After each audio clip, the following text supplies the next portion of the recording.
In this video you will see the records of speedcubers after which the whole world learned about them. Colin Burns.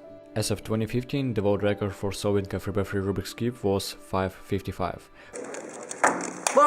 Colin Burns is a regular guy from the United States participated in the competition. Nobody knew about him, he didn't have any records, not even his country's record.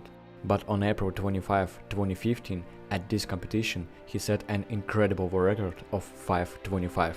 And look at people's reactions.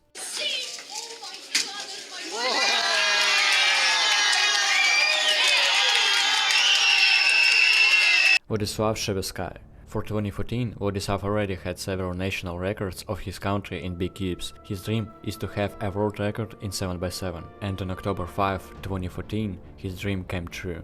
The reaction was so loud that the camera couldn't stand it.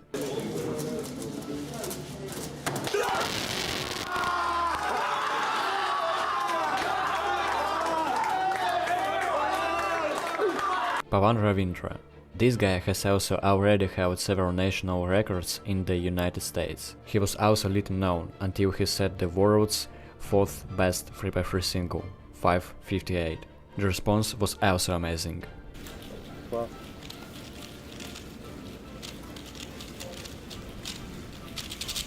Yeah!